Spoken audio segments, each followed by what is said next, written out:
A Vindication of the Libel, or, a new ballad, written by a ShoeBoy, on an attorney who was formerly a ShoeBoy by Jonathan Swift, key color ater erat, nunc est contrarius atro. 1. With singing of ballads, and crying of news, with whitening of buckles, and blacking of shoes, did Hartley set out, both shoeless and shirtless, and moneyless too, but not very. Dirtless.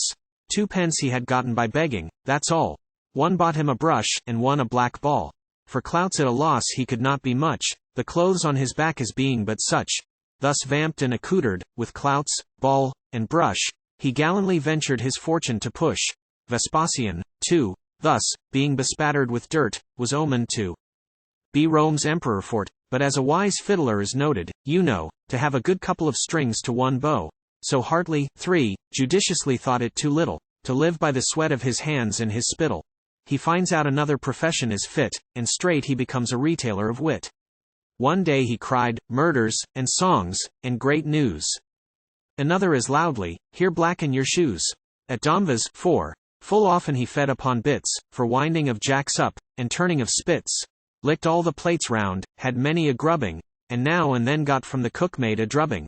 Such bastings effect upon him could have none. The dog will be patient that's struck with a bone. Sir Thomas, observing this Hartley withal so expert and so active at brushes and ball, was moved with compassion, and thought it a pity a youth should be lost, that had been so witty. Without more ado, he vamps up my spark, and now we'll suppose him an eminent clerk. Suppose him an adept in all the degrees of scribbling cum dasho, and hooking of fees.